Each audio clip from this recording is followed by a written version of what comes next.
네, 강력한 개혁 당대표가 되겠다는 정청래 신임 민주당 대표 취임 일성으로 국민의힘을 향한 대야 공세와 검찰, 사법, 언론 개혁을 언급했습니다. 대주주 기준을 낮춘 이재명 정부의 세제 개편안에는 개인 투자자들이 발끈하면서 큰 후폭풍을 낳고 있는데요.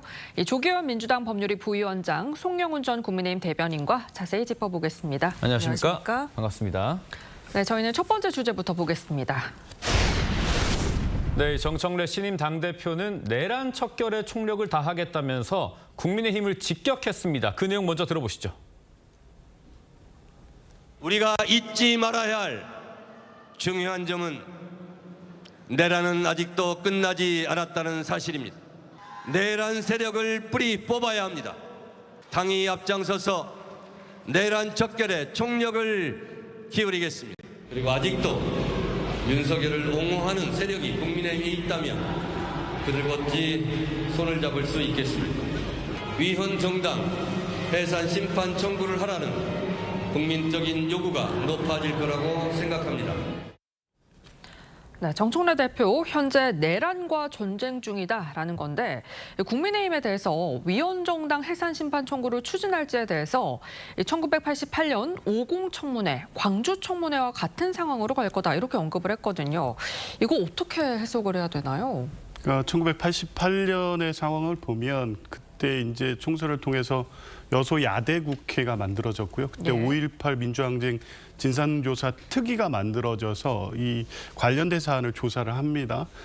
이제 그 상황을 지금 상황을 좀 빗대서 말씀하신 것 같아요. 지금 내란 특검을 비롯한 3특검이 12.3 비상계엄 내란은 물론 윤석열 정권 3년 동안에 있었던 사안에 대해서 조사가 이루어지고 있습니다. 이제 관련돼서 조사 결과가 어느 정도 가시화돼서 나올 경우에 실제 이제 국민의힘이 위헌 위법한 행위에 가담했거나 관여했다는 부분이 밝혀진다고 하면 헌법상 위헌정당 심판 청구의 요건에 해당되는 사항이 확인될 수도 있고 그 경우엔 국민들이 당연히 헌법에 위반된 이 목적과 활동을 한 국민의힘에 대한 해산 요구가 있을 것이다. 그 상황이 된다고 하면 당연 국민의 뜻에 따라서 청구를 하겠다. 이런 것이고요. 뭐 위헌정당 심판이라는 것은 뭐 12.3 비상계엄의 위헌 위법성은 확인된 것이고 이제 결국 국민의힘 일부 의원 아니면 지도부가 이 그 12.3 비상계엄 내란에 가담한 것이 확인이 되는 걸 조건으로 했을 때 국민의 뜻에 따라 추진하겠다 이런 입장을 밝히신 겁니다. 어제 정청래 대표의 연설 시청자 여러분들은 어떻게 들으셨는지 모르겠지만 이 취임 일성이 상당히 전투력 강한 야당 대표 같았다라는 평도 있습니다. 사과 반성이 선행되지 않는다면 국민의힘과는 악수조차 하지 않겠다 이런 강력한 비판도 있었거든요.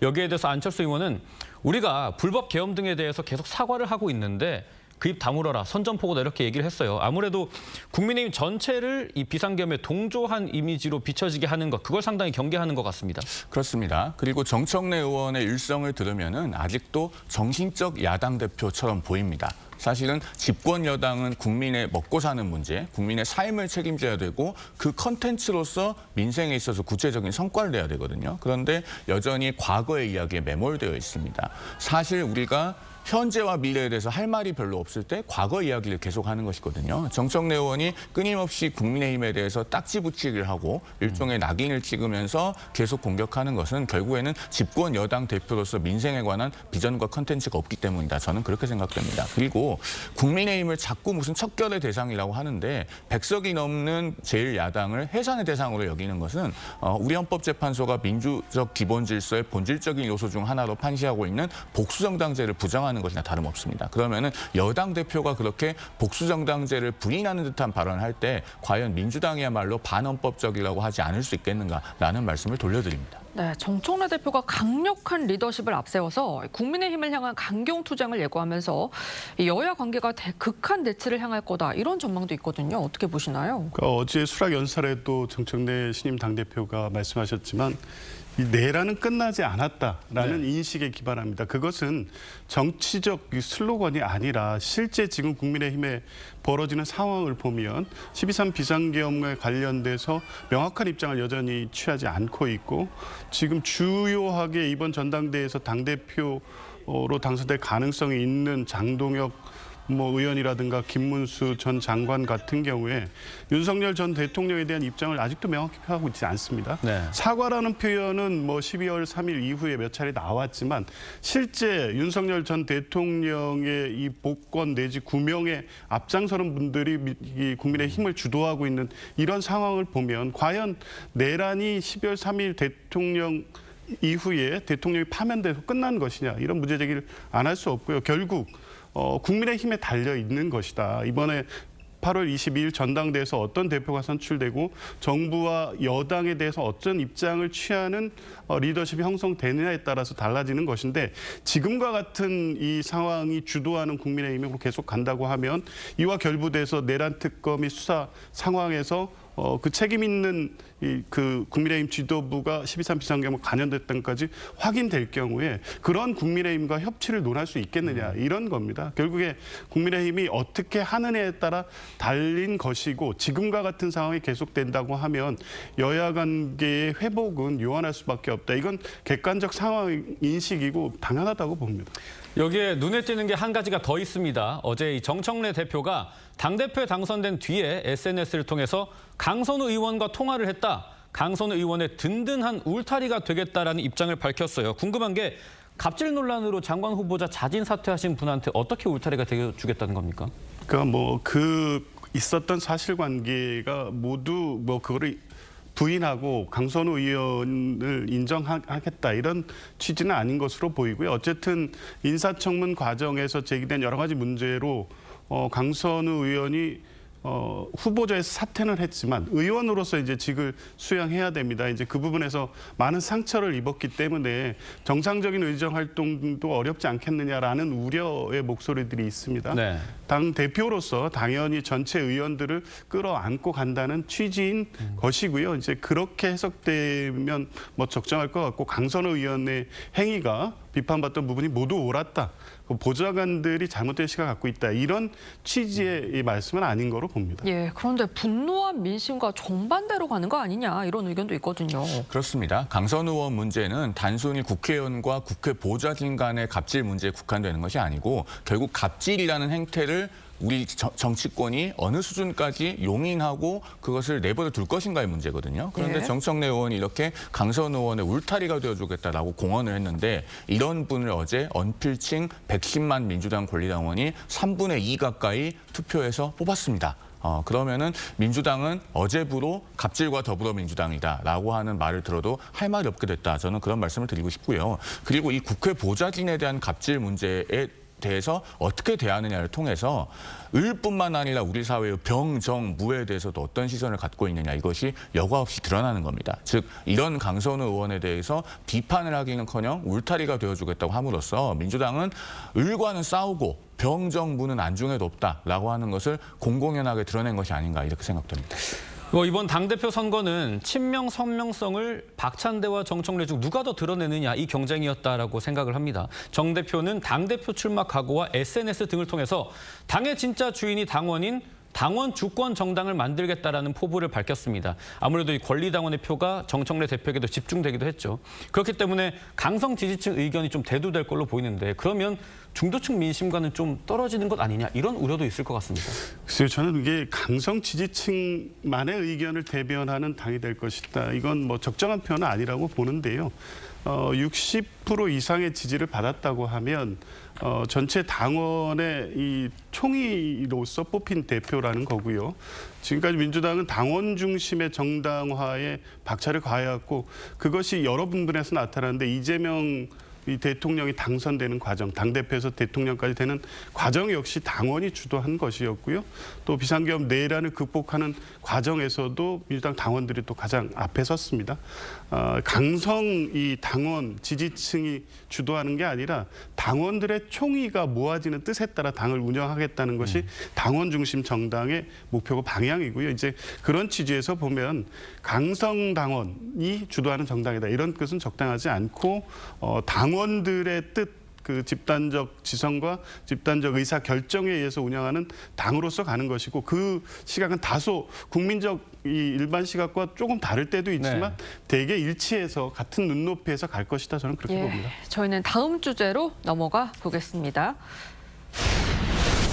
이 양도세 대주주 기준을 50억에서 10억 원으로 낮추기로 한 이 세제 개편안에 대한 후폭풍이 거셉니다. 국민동의 청원 게시판에 이 대주주 양도세 하향 반대 청원이 올라왔는데 여기에 9만 명 넘게 동의를 했습니다.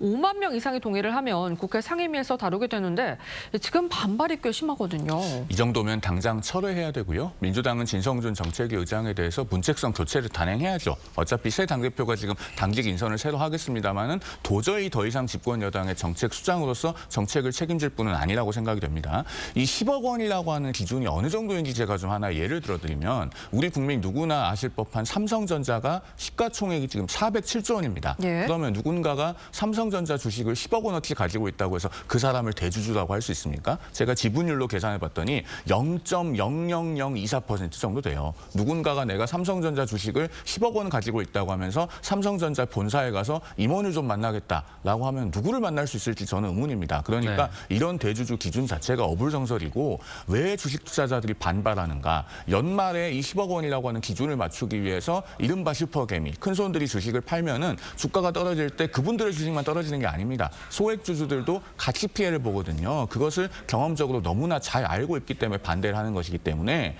진성준 의장은 본인이 주식 투자를 한 번도 안 해봤다고 하면서 이런 제도가 올바르다고 강변하고 하락하면 매수의 적기가 아니냐 이렇게 말하는 것은 정말로 개미들의 가슴에 불을 지르는 것이다 라는 말씀을 드리지 않을 수가 없습니다. 관련해 지금 진성준 의원 블로그에도 분노가 가득한 댓글이 계속해서 올라오고 있습니다. 내가 손절한 금액이 얼마인 줄 아냐? 민주당의 엑스맨이냐? 성급한 주장을 되돌아봐라. 투자할수록 개미 등골 빠진다. 이렇게 계속해서 지금도 댓글들이 올라오고 있는데 민주당에서도 저런 우려를 자각을 하고 계실 것 같습니다. 그럼요. 당연히 하죠. 제 여론의 어떤 지금 이 비판의 목소리를 듣고 있고요. 또 어쨌든 금요일 증시가 급락한 것이 이 부분에 영향이 있지 않느냐에 대한 분석도 하고 있습니다. 그런데 어쨌든 이건 세제 개편안입니다. 그러니까 큰 틀에 이재명 정부의 이 세제 관련된 방향을 설정해 놓은 것이고 결국 세법 개정을 통해서 이제 구체화되어야 되는 거니까요. 진성준 의장은 본인의 확실한 신념을 계속 밝히고 있지만 당내에서는 또 이소영 의원 같이 다른 생각을 가지고 토론을 통해서 여러 가지 다시 조정해야 된다는 입장을 가진 분들이 있습니다. 김병기 원내대표 또한 이런 분위기를 정확하게 읽고 다시 한번 검토해보고 논의하겠다. 증시 폭락이 이 부분과 직접 관련성이 있는지에 대한 민주당 내 검토도 하고 있고요. 아마 추가적인 논의를 통해서 시장의 우려를 해소할 수 있는 방안을 만들어낼 것으로 봅니다. 네, 국민의힘에서는 증시 급락으로 인한 경제적 타격에 대해서도 날선 비난을 쏟아냈는데요. 직접 들어보시죠. 이재명 대통령님께 묻겠습니다. 한미 관세 협상 사실상 실패했고 국내 주가는 폭락하고 환율은 1,400원을 돌파했습니다. 그런데도 대통령은 아무 일 없다는 듯 휴가를 떠나려고 합니다. 지금 한가롭게 휴가나 갈 때입니까? 여기에 더해서 국민의힘에서는요. 오늘 이 관세 협상 타결을 자화자찬하더니 개미 투자자와 전쟁을 선포했다. 이 세제 개편안으로 하루에 시총 100조 원이 증발을 했는데 본 게임은 지금부터다 이렇게 강력 비판을 했습니다. 저희가 이 이재명 정부가 코스피 5천 시대를 열겠다고 했고 민주당은 당내 특별위원회도 설치를 했잖아요. 그런데 이런 세제 개편안은 좀 동떨어져 보인단 말이죠. 국민의힘에서는 증세를 골자로 한 이런 법안이 계속 나올 거다 이렇게 생각을 하시는 건가요? 그렇습니다. 지금 민주당이 하고 있는 것은요. 앞으로 빨리 가겠다고 하면서 후진기어 놓고 악셀러레이터 밟는 거예요. 코스피 5천 시대를 열겠다고 하면서 사실 주식시장에서 세금은 계속 더 걷겠다고 합니다. 앞서 대주주 기준을 10억으로 하향하는 것. 그러면 연말마다 우리 주가는 그 10억 기준을 맞추기 위한 매물이 대거 출회되면서 떨어질 수밖에 없어요. 그다음에 증권거래세를 인상한다고 하는데 이 증권거래세는 결국은 개인들이 매매를 반복할 때마다 세금을 더 내게 됩니다. 한편으로 배당소득 분리과세는 하겠다고는 하는데 훨씬 더 미미하게 완화된 세율만 적용하는 안이 지금 나와 있어요. 그러면은 말로는 코스피를 육성하겠다고 하면서 지금 어떻게 우리 자본시장이 활성화되겠습니까? 왜냐하면 이제는 우리 투자자들이 미국 시장이라고 하는 매우 유력한 대안이 있어요. 그리고 한국 시장에서 이렇게 세금을 많이 거둘 때는 내가 오히려 더 고수익을 낼 수 있는 미국 시장에 투자를 하지 차라리 위험을 감수하겠다 하더라도 거길 가지 왜 국내 시장에 투자하냐라고 하는 것이 지금 주식 투자자들의 목소리입니다. 네, 그런데 진성준 정책위 의장이 대주주 기준을 낮춰도 증시는 무너지지 않는다고 주장해 논란에 불을 붙이기도 했는데요. 이 진성준 정책위 의장, 과연 주식 투자 전문가일까요? 직접 들어보시죠. 우리나라의 주식시장에 부과되는 세금이 증권거래세라고 해서 네. 거래할 때 세금을 다 내도록 돼 있잖아요. 5천만 원까지는 네. 다 비과세하고 5천만 원 이상 소득을 올렸을 때 그 초과분에 대해서만 네. 세금을 물리도록 하자라고 하는 것 아닙니까? 서너 개 정도 계좌를 갖고 있는 개인 투자자분들이 굉장히 많거든요. 100만 원 이익이 나든 5만 원 이익이 나든 다 세금 맞잖아요. 저는 이제 사실 주식 투자를 하지 않기 때문에 안 하세요? 실제적인 양태는 잘 모르겠습니다. 그래요? 네. 네, 일단 진성준 정책위 의장 발언은 지난해 발언이긴 하고요. 이제 공직자 재산 신고 내역을 살펴보니까 지금까지 뭐 주식은 하지 않는 걸로 살펴봤습니다. 지금 민주당에서 이소영 의원은 서울 아파트 한 채 값도 안 되는 10억 원에 세금을 부과하겠다는 것이 상식적이냐. 강득구 의원은 충분한 의견 수렴이 부족하다 이렇게 지적을 했습니다. 부위원장님 언급해 주시긴 했습니다만 이게 정부안이니까 조정은 가능한 거잖아요. 당내에서도 관련 논의가 계속 있을까요? 그렇죠.